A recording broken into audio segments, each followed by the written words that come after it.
New Line said early on that they wanted a roller coaster of a movie, and that was in the back of my mind constructing it. September '99 I started, a week before the shoot. It was a big unknown, huge unknown. We didn't know whether we were going to have 3 million feet of film, million feet of film. New Zealand films I've done in the past, tops has been like 500,000 feet of film. We're getting avid storage, we're getting 1.5 terabytes of storage set up and 6 avids hooked together. Okay. Just gearing up for the biggest thing any of us have ever seen. The size of the project was quite amazing. The amount of footage that was turned over through the cutting room was nothing I'd ever seen before. Normally we'd have a ratio of 12 or 15 to 1, but on this I think we end up at 150 to 1, so that's a lot of film. Some stages we had like 7 and 8 units out shooting, all producing footage. How many units have we got? I've lost count.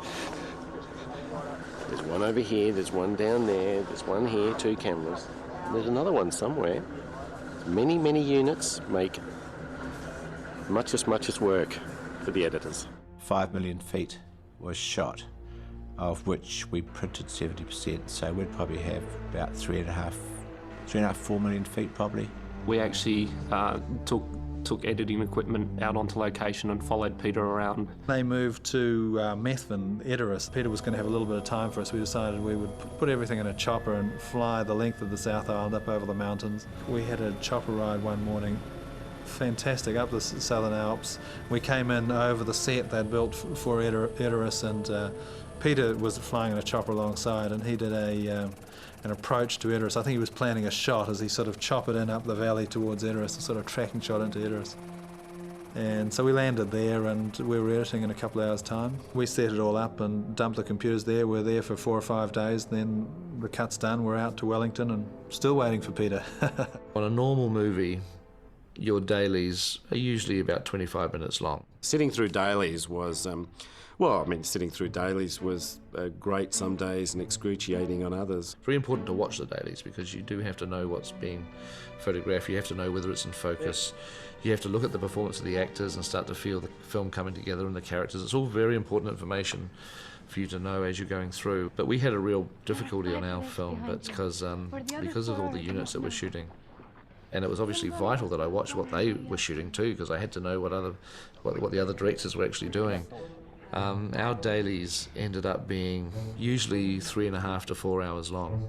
I mean, if you can imagine that every day at the end of work we had to sit through screening that was as long as Ben-Hur. I think the largest amount of film to go through the cutting room in a day was 50,000 feet, which would equate to, I think, roughly 8 hours of dailies or rushes. Usually Andrew, Leslie and myself were the only ones awake at the end of it, and we slowly, as the 4 hours unrolled, there'd be a chorus of snoring starting to happen. I know that Barry Osborne used to loyally come to dailies every single day, but usually by about halfway through he'd be gently snoring behind us as well. I went crazy one night.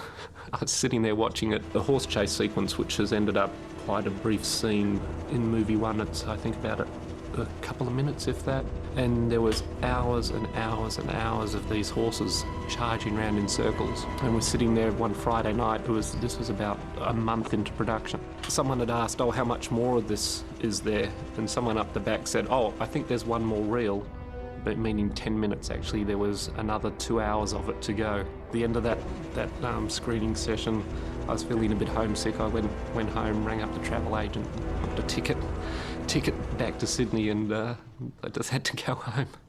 It was too many horses.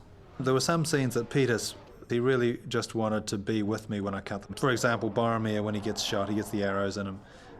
He said, don't touch that, I'll come and cut that with you. We'll go through the material and we'll pick every moment. And I said, okay, so I put it aside. Time went by. Eventually, it was getting close to the point where we had to have an assembly. I said to myself, well, I won't tell them, I'll just put it together. So I shut myself off for a day or two, put that scene together, and it's as it is in the movie. It's never been changed. Peter never looked at the dailies. We never went back there, so I was quite pleased with that. After a couple of months of cutting, you get to see a pretty tight version of the film that matches the script. People might think, well, that's the film finished. You've matched the script and that's exactly what you want. But it's not. It never ever is, because at that point, problems with the script start to show themselves. That bits of the film start to drag, that you put things in the script that are repeating the same piece of information twice, it's redundant. You know, things that you shot, you know, with the best intentions, you realise you didn't actually need. The story had to work for people who didn't know anything about Lord of the Rings. People who had never read the books, had never heard of Frodo. They had to understand the story from the first minute through the end. We had to make the film work for them. Obviously, the people who haven't read the books, they aren't going to miss things that aren't in the film, which were in the books, but whereas the fans were. So there was a kind of a tension between those two things. Well, it's none of our concern what goes on beyond our borders. Keep your nose out of trouble, and no trouble will come to you. The first assembly of the film would be 4.5 hours duration, all the material together. That's a tight cut of the film with all the scenes in there. Peter always worked on the principle of, if you've shot it, it should be cut and it should be going to go into the movie in the first instance. So he wanted to put the whole movie together with everything in it as the first option. And then obviously it was too long. We all looked at that and we thought this is too long. Everyone agreed it was too long. And the next process really was to start figuring out where it's too long and whether there's any elements of the story that aren't clear. This amount of material, you're conscious of how long an audience will sit there in cinema. And I think this is a special film, but 3.5 hours, 4 hours, it's just not a commercial reality. The epiphany we had was that film one really needed to be Frodo-centric. And we spent a day together in Peter's house, sort of rebashing out the story, you know, on paper, Frodo-centrically. And when you did that, suddenly you didn't have to argue about the relative merits of individual beloved scenes anymore, because it became immediately self-evident what had to, quote, go. Anytime in the movie it goes away from Frodo, and it's not about him, or about the ring, or about other people's impressions of the ring, then we've got to have a really good reason to have it in the movie. And obviously there's scenes that we have to have, you know, when Gandalf goes to see Saruman, and there is definitely moments where it goes away from Frodo and the ring, but those are completely essential parts of the story as well. So we started to trim away material that wasn't directly related to that Frodo story, and that's really how we arrived at the theatrical cut of the film. From there on, there were a few more pickups, and it was a process for refining it. At this stage, everything that came out was pretty painful. There's a lot of little things from the book, which even things that set up events in film too, like Gimli falling in love with Galadriel, the gift giving in Lothlorien when they leave Lothlorien. Iconic moments from the book, I think. They're great scenes. There just wasn't room for them all, so we had to toss some. On any film, it's always the beginning and the end that you really struggle with. During the process of pickups and sort of revamping film one a bit and re-scripting bits and pieces, they sort of thought, well, what are we going to do about the prologue? And the prologue, you know, we struggled with it, and it was the last thing we finished. It was originally written to be a 7-minute prologue on the front of the film, telling the backstory of the ring, Sauron, of Isildur, the failed attempt to destroy the ring. It's because of men the ring survives.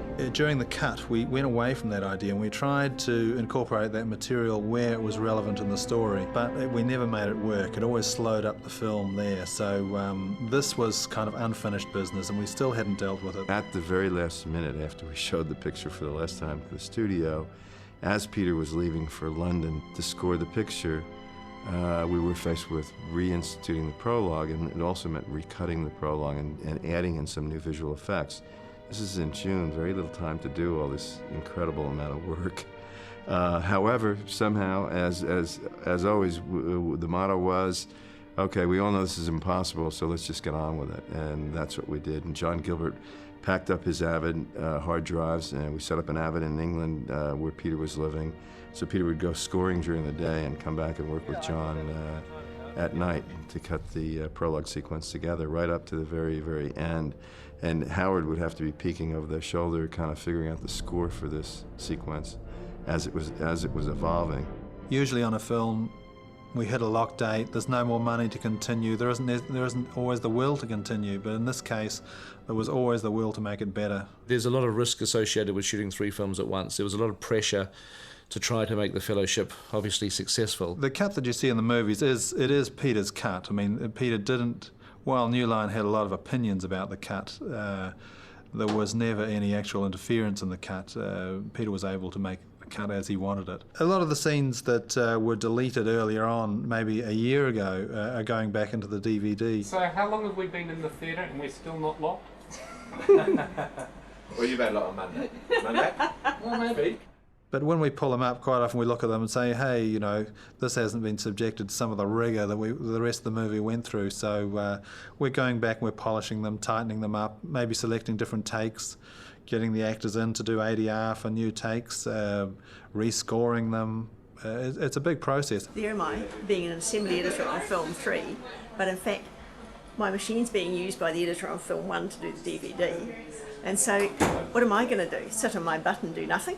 I don't think so. As deep and resonant as the theatrical version of The Fellowship of the Ring is, this gives you all kinds of layers, especially strongly as it relates to Aragorn, his whole backstory, you know, his history, you know, what drives him. It's like peeling away layers. If you look at this extended cut, there's like at least 10 more layers of stuff that you're gonna see that is just absolutely fascinating. The wonderful thing about DVDs as a different medium to cinema is that the expectations are totally different and the expectations of pace are different. And so I really think it's a great opportunity to be able to now restore back into the movie. We're not having them as a separate chapters, we're putting them back into the body of the film. About 30 minutes worth of extra footage that we have great little scenes, and some big scenes too. They're very often character-driven scenes. They have more humour and they tell you more about a lot of the characters within the film. They give you more information and more background. I have so little faith in your own people.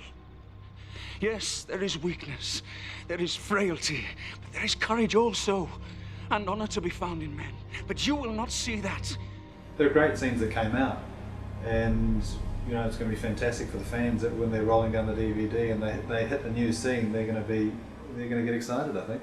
I'm really just delighted to be able to finally make these part of an alternate version of the film, and that's really what I regard the extended DVD release as being. It's like an alternate version of the same movie. It's pretty cool to finish film 1. It really is. You know, doing this extended cut for the DVD is just putting a few things to rest, pulling some scenes out, some beautiful scenes, putting them where people can see them, and then I can go, you know, I've done my business, and I can pass the baton to film 2, you know, and to be quite honest, it was exhausting. I'm pleased to give it to them.